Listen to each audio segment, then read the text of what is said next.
ധർമാധർമ്മങ്ങൾ തമ്മിൽ മാറ്റുരച്ചു നോക്കുന്ന ഈ കഥ, അയോധ്യയുടെ കഥ, ചെറിയ ഒരു ഇടവേളയ്ക്ക് ശേഷം തുടരുന്ന ഇടവേള നേരത്ത് നിങ്ങളുടെ ചില ഇഷ്ടഗാനങ്ങൾ എന്റെ ഹാർമോണിസ്റ്റ് തങ്കപ്പൻ ഇവിടെ അവതരിപ്പിക്കുന്ന.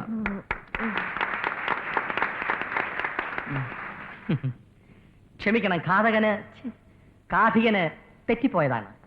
ഞാൻ വെറും തങ്കപ്പനല്ല, മനോജ് കുമാറാണ്. Cine fame, radio fame. സൗന്ദര്യം വഴിഞ്ഞൊഴുകുന്ന അമ്മപെങ്ങന്മാരെ, എന്റെ ആരാധകരെ, ഞാൻ പാടുന്നതിനിടയ്ക്ക് പൊന്നാട, ജണ്ട്, റീത്ത്, ഹാരം, നോട്ടുമാല, നാരങ്ങ എന്നിവയൊക്കെ നൽകി എന്നെ സ്നേഹം കൊണ്ട് വീർപ്പൂട്ടിക്കരുതേ എന്ന് ഞാൻ അപേക്ഷിക്കുകയാണ്. രാത്രികൾ പകലുകളാക്കി, പകലുകൾ ഗാത്രികളാക്കി, ഏകാന്തതയുടെ നിശബ്ദതയിൽ നിന്നും പെറുക്കിയെടുത്ത ഈ ഗാനത്തിന് പണ്ടെങ്ങോ കേട്ടു മറന്ന ഏതെങ്കിലും ഒരു പാട്ടുമായി സാമ്യം തോന്നിയാൽ അത് കേവലം യാദൃശ്ചികം മാത്രമാണ്. ഞാൻ തുടങ്ങട്ടെ. അങ്ങനെ ഘോര വനാന്തർഭാഗത്തേക്ക് പോകാൻ നിൽക്കുന്ന ശ്രീരാമനെ നോക്കി സീത ഇങ്ങനെ മൊഴിഞ്ഞു.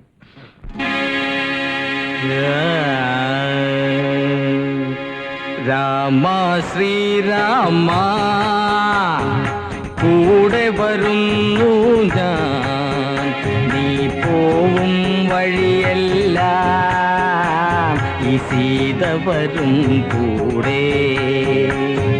രാമ ശ്രീരാമ കൂടെ വരുന്നു ഞാൻ, നീ പോവും വഴിയെല്ലാം ഈ സീത വരും കൂടെ.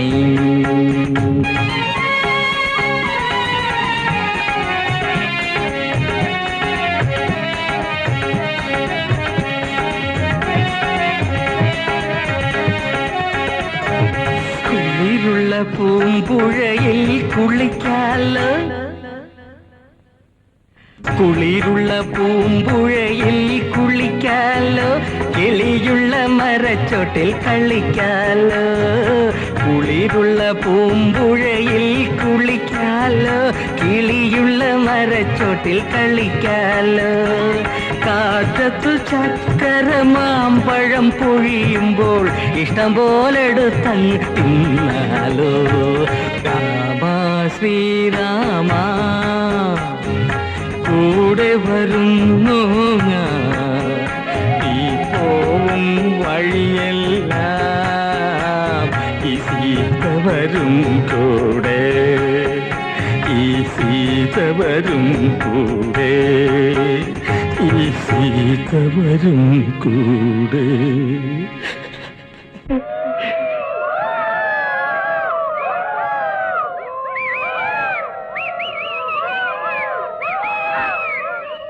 ഭഗവതിയുടെ അനുഗ്രഹം ഉണ്ടെങ്കിൽ ഒക്കെ ഭംഗിയാവും. പുതിയ കഥ കർണൻ, റിഹേഴ്സൽ തുടങ്ങിയിട്ടില്ല. അവിടെ ഭഗവതി പുരയിൽ സൗകര്യം ഉണ്ടെങ്കിൽ ഞാൻ നേരത്തെ വന്നോളൂ. അമ്മാവന് സന്തോഷം ഉണ്ടാവും. ഇത് നല്ല കാര്യമായി. ജയദേവൻ തറവാട്ടിൽ അന്യന. അപ്പൊ പറഞ്ഞ പോലെ.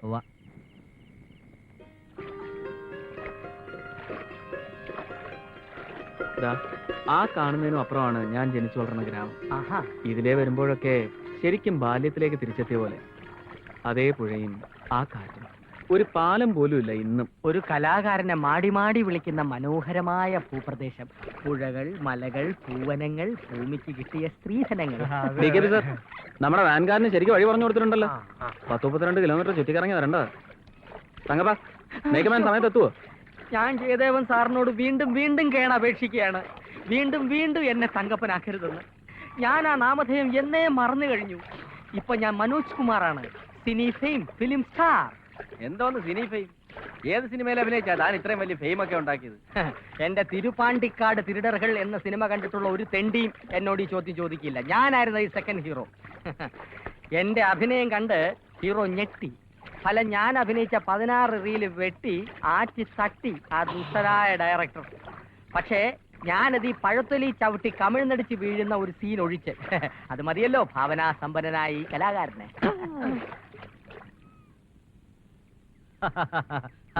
വരിക. ഇന്നലെ എത്തുന്നൊരു തോന്നലുണ്ടായിരുന്നു, കാത്തിരിക്കായിരുന്നു. വരുന്നു. അതിനു മുമ്പ് ഒരു കുളി കഴിഞ്ഞ് ഭഗവതിയെ തൊഴുതിട്ട് വന്നേക്കാം.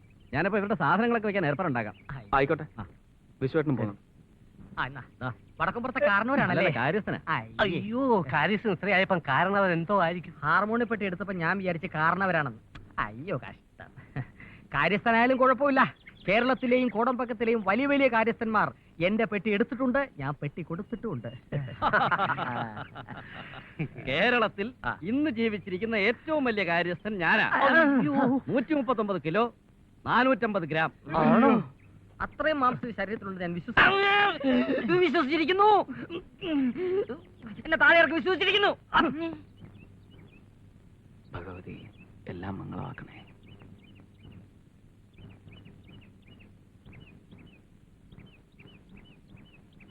അറിയോ, എത്രയോ വർഷം എൻ്റെ അച്ഛൻ ഇവിടെ ശ്രീകാര്യക്കാരനായിരുന്നു. അയ്യപ്പ, വലിയ കാരണവരുടെ കാലത്ത് ഇവിടുത്തെ 10 ദിവസത്തെ ഉത്സവം എന്ന് പറയുമ്പോൾ 10 ദിവസം നീണ്ടു നിൽക്കുന്ന കലാമേള തന്നെയായിരുന്നു. വിശ്വേട്ടൻ മേലിടം വാസുദേവ ശർമ്മയുടെ ഹരിയത കേട്ടിട്ടുണ്ടോ? ഇല്ല, കേമാണെന്ന് കേട്ടിട്ടുണ്ട്. ജീവിതത്തിൽ എൻ്റെ വഴി കഥ പറച്ചിലാണെന്ന് ആദ്യം തോന്നിയത് സത്യത്തിൽ ഇവിടെ ഭഗവതിയുടെ മുമ്പിൽ മേലിടം കഥ പറയുന്നത് കേട്ടിരുന്നപ്പോഴാ. നല്ല ഓർമ്മയുണ്ട്, അമ്മയുടെ മടിയിൽ കണ്ണിമ ചിമ്മൂലും ചെയ്യാതെ കഥ കേട്ടിരുന്നത്. ആ രാത്രി പിന്നെയും ചില ഓർമ്മകൾ തരുന്നുണ്ട്. പന്തവും വടിവാളുമൊക്കെ ആളുകൾ വന്നത്, പിന്നെ എന്തൊക്കെയാ നടന്നത്? കുത്തും വെട്ടും കൊള്ളിവെപ്പും. എന്തായിരുന്നു കാരണം? ഇപ്പോഴത്തെ കാരണവന്മാര് തമ്മിലുള്ള സ്വത്തുകാർക്കാന്നാ പറയണേ. പിന്നെ ചേരിതിരിഞ്ഞും കരതിരിഞ്ഞുമുള്ള പകയും പോരുവായി. ഒടുവിൽ ചോരക്കളി ശ്രീകോവിലേക്ക് കടക്കുന്നതായപ്പോ അച്ഛൻ വഴി തടഞ്ഞു നിന്നു. ആ പടികളിലാണ് വെട്ടും കുത്തുവേറ്റ് എൻ്റെ അച്ഛൻ മരിച്ചു വീണത്.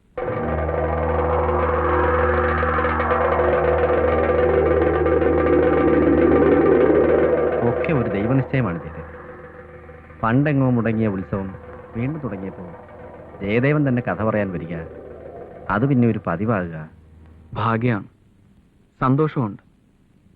എല്ലാം ഓർമ്മിക്കുമ്പോൾ നൊമ്പരും.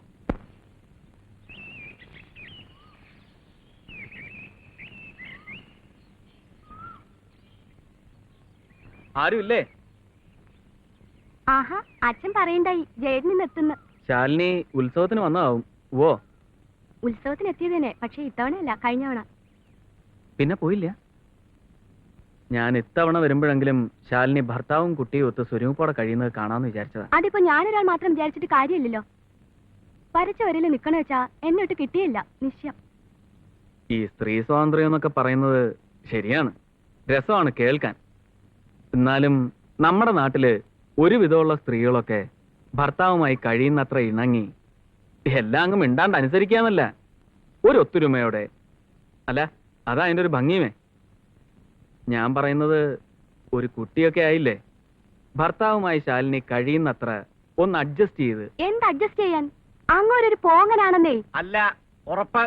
തെളിവെന്താന്നോ അതിന്? തറവാട്ടിൽ തന്നെയുള്ള നിന്റെ നിൽപ്പന്നെ വന്നില്ലല്ലോ നാണുമൻ, ഭാര്യയെ പൂവിട്ട് എഴുന്നള്ളിച്ചോണ്ട് പോവാൻ.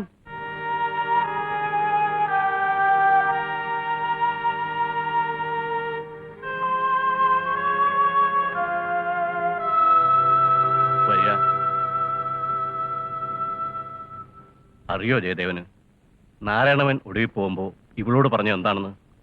തറവാട്ടിൽ നിൽക്കണമെന്നുണ്ടെങ്കിൽ നിന്നോടുക, അതല്ല ഭർത്താവിനോടൊപ്പം ജീവിക്കുന്ന ശരിയെന്ന് സ്വന്തമായി തോന്നാച്ചാൽ അങ്ങോട്ട് വരാം. എന്ന് വെച്ചാൽ കൊണ്ടുപോകാൻ ഭർത്താവിന്റെ പല്ലക്ക് വരുമെന്ന് സ്വപ്നത്തിൽ പോലും നിരീക്കണ്ടെന്ന്. നല്ല അസല ആൺകുട്ടിയുടെ വർത്താനം. ശരിക്ക് പറഞ്ഞാൽ നാരായണവൻ എന്റെ മരുവനാണെന്ന് എനിക്ക് ആദ്യം തോന്നി തന്നാ. നിക്കട്ടെ അവളിവിടെ. എല്ലാരും കൂടി ഇങ്ങനെ വാശി പിടിച്ച് എന്തായാലും ഒടുവിൽ നഷ്ടം ശാലിനിക്ക് തന്നെ ആവും. ആരെ നിരീച്ചു ഇങ്ങനെയൊക്കെ ഒന്ന് ഭവിക്കുന്നു? ഒക്കെ വിധിയാ, അല്ലാണ്ടെന്ത് പറയാൻ. ജയദേവൻ ഇരിക്കെ. ജയദേവന്റെ താമസത്തിന്റെ കാര്യങ്ങളൊക്കെ കുറിപ്പ് ഏർപ്പെടുത്തിയിട്ടുണ്ട്. വിശേഷങ്ങളൊക്കെ കുറിപ്പ് പറഞ്ഞു. കർണന്റെ കഥയാണല്ലേ, നന്നായി അസലാക്കണം, ഗംഭീരാക്കണം. ജയദേവൻ ഇച്ചി തടി വെച്ചിട്ടുണ്ട്. ഈ തടീനെ കൂട്ടണ്ട. മുഷിഞ്ഞുള്ള കഥ പറച്ചിലും ഉറക്കളയ്ക്കും അല്ലേ. ആരോഗ്യം ശ്രദ്ധിക്കുക. പുതിയ കഥയാണ്, ഒക്കെ ഒന്ന് ചിട്ടപ്പെടുത്തുന്നവരെ. വിശ്രമമില്ല അല്ലേ? ഒന്നാലോചിക്കുമ്പോ അതും നന്ന്. ജയദേവൻ ചായ കുടിച്ചിട്ട് പോയാ മതി. അല്പം ധൃതിയുണ്ട്. അതൊന്നും പറയണ്ട, ചായ കുടിച്ചിട്ട് പോയാ മതി. ഉടനെ തന്നെ റിഹേഴ്സൽ തുടങ്ങണം. പിന്നെ ഫ്രീ ടൈം കിട്ടില്ല. ഉള്ള ഗ്യാപ്പിന് എല്ലാരെയും ഒന്ന് കാണണം. തെക്കമ്പുറത്തും ഒന്ന് കയറണം എന്ന് വിചാരിക്കുക. തെക്കുംപുറത്ത് പോവുക, പോവാണ്ടിരിക്കുക, അതൊക്കെ ജയദേവന് ഇഷ്ടം. നിർബന്ധമായും ചെന്ന് കാണേണ്ട ഒരാളുണ്ട്, തിരുമേനി. വന്ന് കാണുക, കാണാണ്ടിരിക്കുക, അതിലൊക്കെ ഇപ്പൊ എന്താ ഉള്ളേ? ഏതായാലും വന്നത് സന്തോഷായി. ഇരിക്ക. വേണ്ട, ഞാനിവിടെ നിന്നോളാം. ഓ, എന്നാ ഞാനും നിന്ന് സംസാരിക്കാനേ. ഒരു കല കൈവശമുള്ളയാൾ സന്യാസിയേക്കാൾ ഒട്ടും മോശക്കാരനല്ല. അയ്യോ, അങ്ങനൊന്നും ഇല്ല. അങ്ങനെയുണ്ട്. ജയദേവൻ കഥാപ്രസംഗത്തിൽ പറഞ്ഞിട്ട് പോകുന്ന വാക്കുകൾ നാട്ടുകാർ മനപ്പാടം പഠിച്ച് പറയണത് ഞാൻ കേട്ടിട്ടുണ്ട് കഴിഞ്ഞ 2 കൊല്ലം. അതിൽ പരം എന്ത് വേണം ഒരു കലാകാരന്?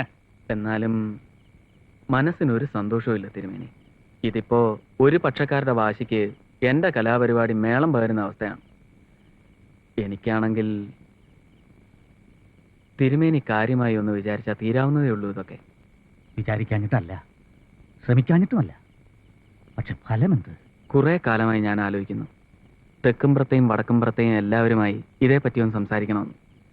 സത്യത്തിൽ ഇപ്രാവശ്യം റിഹേഴ്സൽ ഇവിടെ ആക്കിയത് തന്നെ ആ ഒരു ഉദ്ദേശത്തോടെയാണ്. വശീകരിക്കുന്ന വാക്ചാതുരിയുണ്ട്. കൂട്ടങ്ങളെ പറഞ്ഞിളക്കാനും അടക്കാനും കഴിയും. അങ്ങനെയുള്ള ഒരാൾക്ക് നല്ല മധ്യസ്ഥനാവാനും സാധിക്കും, സംശയമില്ല. ഏത് കഥയാണ് ഇത്തവണ പറയുന്നത്? കർണൻ. കന്യക പ്രസവിച്ച് പേടകത്തിലാക്കി നദിയിലൊഴുക്കിയ സൂര്യപുത്രന്റെ കഥ. അന്ന് പറയാനുള്ള കഥയുടെ സിലക്ഷൻ ഒന്നന്തരം. പിന്നെ ഇപ്പോൾ ജയദേവൻ പങ്കെടുക്കാൻ ഉദ്ദേശിക്കുന്ന കുടുംബപ്പോരിന്റെ കഥയുടെ കാര്യം പറയുകയാണെങ്കിൽ ഞാൻ തോറ്റവനാണ്. മനസ്സ് പറയുന്നു, ഒട്ടും വിചാരിച്ചിരിക്കാതെ ഞാൻ നടത്തിയ കണ്ടെത്തലാണ് ജയദേവനെന്ന്. സന്യാസി തോറ്റെടുത്ത് കലാകാരന് ജയിക്കാവുന്നതേ ഉള്ളൂ. ധ്യാനത്തിനുള്ള സമയമായി. താലലലാ, താലലലാ, താലലലാലാലാലാ. ജയദേവൻ എന്തോ ജയദേവൻ സാറ് കല്യാണിയാണ് പിടിച്ചിരിക്കുന്നത്. കല്യാണി അല്ല തങ്കപ്പ, ചുമ്മാ മണ്ടത്തരം പറയാതെ. ദൈവം തന്ന രാഗങ്ങളെ മനുഷ്യൻ കല്യാണിന്ന് കളവാടിന്ന് കാമാഷിന്ന് പേരിട്ട് വ്യഭിച്ചതിനോട് എനിക്ക് യോജിപ്പില്ല. എല്ലാ രാഗങ്ങളും ഒന്ന് തന്നെ. അതെ, ആ സ്വരസ്ഥാനങ്ങളൊക്കെ ഒന്ന് കുറിച്ചു വെക്കണം. വായൊഴിഞ്ഞൊരു നേരമില്ലല്ലോ. മിസ്റ്റർ വിശ്വം, എനിക്കൊരു മനോധർമ്മം തോന്നുന്നു. ക്ലൈമാക്സിന് തൊട്ട് മുമ്പ് കുന്തിയെ ഞാൻ, അതായത് ശ്രീകൃഷ്ണൻ മീറ്റ് ചെയ്യുന്ന ഒരു സീൻ, കളർഫുൾ ആയിട്ട് ഒരു 4-5 ഡയലോഗ്. ഹേയ് കുന്തി, ഹസ്തനപുര സമസ്ത അപരാധങ്ങളുടെ തീ എഴുതി വെച്ചിരിക്കുന്നത് കാണാ പഠിച്ചങ്ങ് ചെയ്താൽ മതി. എഴുതി തരുന്ന എന്തും കാണാപ്പാടാൻ പഠിച്ച് കണ്ണു പടച്ച് പറയുന്ന വിഡ്ഢികളല്ലേ ഞങ്ങൾ. മഹാഭാരതത്തിലെ കഥയാവുമ്പോൾ അതിൽ ശ്രീരാമന്റെ പ്രാധാന്യം എന്താണെന്ന് നിങ്ങൾ എന്നാ മനസ്സിലാക്കാത്തത്? മഹാഭാരതത്തിൽ ശ്രീരാമനോ? കർണന്റെ മൂത്ത മകളെ നമ്മുടെ ശ്രീരാമനല്ലേ മാറിയിരിക്കുന്നത്? ഓഹോ, അപ്പൊ കുരുക്ഷേത്ര യുദ്ധത്തിൽ പിന്നെന്താ ഉണ്ടായത്? വായന്നു പോലെ. ഏതായാലും വടക്കുംപുറത്ത് അറിയണ്ട ജയദേവൻ ഇങ്ങോട്ട് വന്നത്. ഗോവിന്ദമേനെ തുള്ളൽ തുടങ്ങാൻ ഇനി അത് മതി. തെക്കുംപുറന്നും വടക്കുംപുറന്നും ഒന്നും ഞാൻ കരുതിയിട്ടില്ല. മേലേടത്ത് തറവാട്, അങ്ങനെ ഞാൻ വിചാരിക്കുന്നുള്ളൂ ഇപ്പോഴും. ബെഡായി പറയാമേ. തെക്കുംപുറത്തുകാരുടെ ഉത്സവത്തിന് ആരാ എന്താന്നൊക്കെ അറിയാൻ വടക്കുംപുറത്തുനിന്ന് വിട്ടിരിക്കുക. ചാരപ്പണിയുടെ ഒരു സൈഡ് ബിസിനസ് ഉണ്ടെന്ന് തോന്നുന്നു ഈ പെണ്ണിന്റെ ഒരു. അല്ല, നീ എങ്ങോട്ടായി പുസ്തകമൊക്കെ ആയിട്ട്? തൊടിയിലെ മിനിയുടെ കുറച്ച് നോട്ട്സ് വാങ്ങണമേ. ഇപ്പൊ ഇങ്ങ് വരാം. എന്നെ ഒന്ന് തുറന്നു വിടൂ എടത്തി, ഒന്ന് തുറന്നു വിടാൻ പറയൂ എടത്തി. എന്റെ കാല് വേദന എടുക്കണു.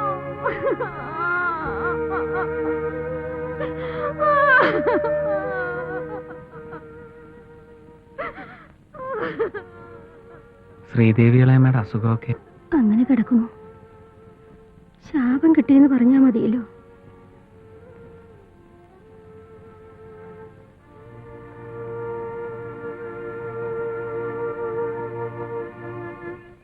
ഇന്നലെ എവിടെയായിരുന്നു മണികണ്ട?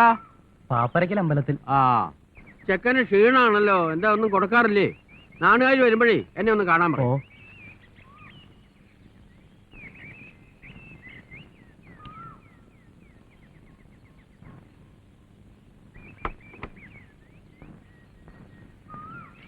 അല്ല, ഇതെന്ത് പറ്റി? തെക്കും വടക്കും തമ്മിൽ മാറിയോ? തെക്കെന്നും വടക്കെന്നും ഭേദം ഉണ്ടെങ്കിലല്ലേ. ഭേദമുണ്ടോ ഭേദമുണ്ട്. അതിന്റെ ഏറ്റവും വലിയ തെളിവാ വടക്കുംപുറത്തുകാരുടെ ആളായി താൻ ഇപ്പൊ ഇവിടെ കഥ പറയാൻ വന്നത്. ഇദ്ദേഹം എന്ന് പറഞ്ഞ മരിക്കുമായിരുന്നു അപ്പുമാര്. ആ അപ്പുമാരെ മോൻ എങ്ങനെയാ ഗോവിന്ദമേന്റെ ഉടവാള് പിടിക്കണമെന്നേ ഉള്ളൂ സംശയം. ഉടവാളിന്റെയും പരിചയുടെയും ലോകമൊന്നും എനിക്കറിയില്ല. രണ്ട് കുടുംബക്കാരും ഒന്നിച്ചു നിൽക്കുന്നത് കാണണേന്നുള്ള പ്രാർത്ഥനയേ ഉള്ളൂ എനിക്ക്.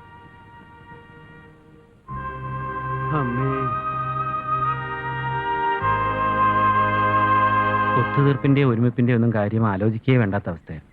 വർഷം ചെല്ലുന്തോറും അച്ഛന്റെ അമ്മാമ്മയുടെ ഒക്കെ വാശി കൂടുതലല്ലാതെ കുറയണ മട്ടില്ല. അവരൊക്കെ പഴയ തലമുറയല്ലേ, ഓർത്തു വയ്ക്കാനും കണക്ക് തീർക്കാനും ഒക്കെ പലതും കാണും.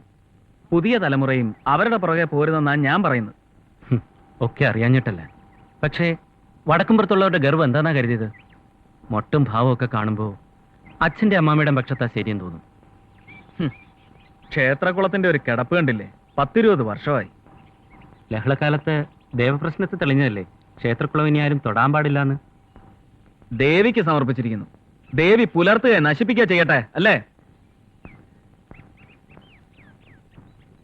ഒരു ലഹളയുടെ സ്മാരകം.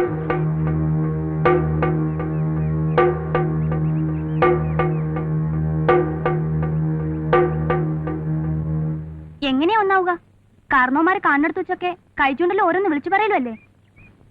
തിരികേറ്റം കുറെ ആളുകളും. ഈ വഴക്ക് തീരണം, തീർന്നേ പറ്റൂ. കാരണം അശ്വതിക്ക് അറിയാമല്ലോ, നീ എന്റേതാവണം.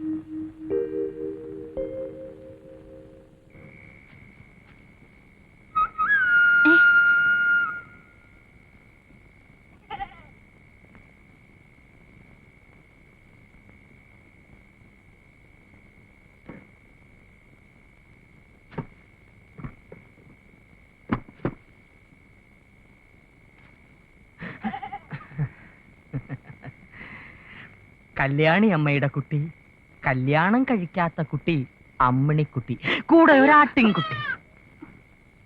പെട്ടി വായിക്കാൻ വന്ന ആ. ചേട്ടൻ പെട്ടിച്ചേട്ടൻ തങ്കപ്പൻ. തങ്കപ്പനല്ല തങ്കമേ, കൃഷ്ണവേഷം കെട്ടാമെന്ന ചേട്ടൻ കൃഷ്ണേട്ടൻ മനോജ് കുമാർ DPTXQ. അതെന്താ? ഡിഗ്രി വസുന്ധരേ. ആടുകൾ, വാഴകൾ, കുലകൾ, വേലികൾ, ഹരിത വനങ്ങൾ, രാത്രിയുടെ രോമാഞ്ചങ്ങൾ. അയ്യോ അത് ചൊറുതനവാ. നമുക്ക് ചൊറുതനം. അയ്യോ,